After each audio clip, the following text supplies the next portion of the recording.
Good morning. This is Father Stephen Kelly from St. John's Church in Detroit. We're continuing our series of daily morning meditations, where we generally look at one or another of the lessons that are assigned for morning or evening prayer, what is known as the Daily Office Lectionary. Today, for Tuesday, let's take a look at the lesson that's assigned from St. Mark's Gospel. We're on chapter number 5, beginning at verse 21. And when Jesus was passed over again by ship unto the other side, much people gathered unto him, and he was nigh unto the sea.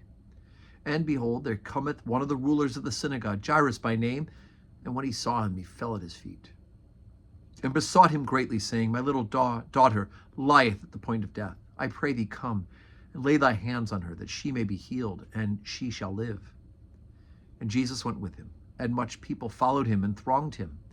And a certain woman, which had an issue of blood 12 years, and had suffered many things of many physicians, and had spent all that she had, and was nothing bettered, but rather grew worse, when she had heard of Jesus, came in and pressed behind and touched his garment. For she said, If I may but touch his clothes, I shall be whole. And straightway the fountain of her blood was dried up, and she felt in her body that she was healed of that plague. And Jesus, immediately knowing in himself that virtue had gone out of him, turned him about in the press and said, Who touched my clothes? And his disciples said unto him, Thou seest that the multitude thronging thee, and sayest thou, Who touched me? And he looked around to see her that had done this thing. But the woman, fearing and trembling, knowing what was done in her, came and fell down before him, and told him all truth. And he said unto her, Daughter, thy faith hath made thee whole. Go in peace, and be whole of thy plague. While he yet spake, there came from the ruler of the synagogue's house certain which said, Thy daughter is dead. Why troublest the master any further? As soon as Jesus heard the word that was spoken, he saith unto the ruler of the synagogue, Be not afraid, only believe. And he suffered no man to follow him, save Peter and James, and John the brother of James. And he cometh to the house of the ruler of the synagogue, and seeth the tumult, and them that wept and wailed greatly. And when he was come in, he saith unto them, Why make ye this ado, and weep? The damsel is not dead, but sleepeth. And they laughed him to scorn. But when he had put them all out, he taketh the father and the mother of the damsel, and them that were with him, and entered in where the damsel was lying. And he took the damsel by the hand, and said unto her, Talitha cumi, which is, being interpreted, Damsel, I say unto thee, arise. And straightway the damsel arose and walked, for she was of age 12 years. And they were astonished with great astonishment.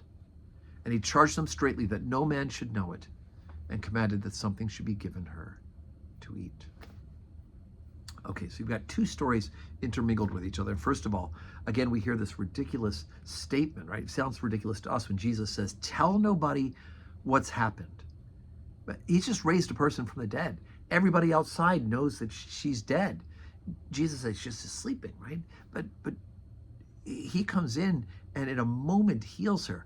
This is not something they're going to be able to hide, right? The minute that girl walks outside, those people who saw her dead are going to be stunned and amazed, right? It's going to be, the word is going to get out. But in between the story of the healing of the young woman, or the raising of the young woman, we have the story of this woman who touches the hem of Jesus's garment. Why the secretness of it on her part, right? Well, because her disease had to do with an issue of blood. Women during a time of issue of blood and under the Jewish purity laws were considered unclean during that time period. If your issue of blood went more than just your regular cycle, then certainly you were you were just basically not allowed to be in society. You were unclean, and so you couldn't be with people. You couldn't be in crowds. You couldn't be in the synagogue worshiping. All of these things that she becomes an outcast to society. So she's kind of sneaking up to Jesus and has the faith that he can heal her, but he doesn't want to interact with her for fear of bringing attention to her in her unclean state. And people around her might know this is that unclean one. She shouldn't be here, shouldn't be touching. And because by extension in the old Jewish law, somebody who's unclean who touches a clean person or vice versa, they're unclean for a ritual period of time. But Jesus, of course, is beyond the Mosaic law because he's God himself, and the healing, in fact, happens. So today's Tuesday, 12:15 Holy Communion.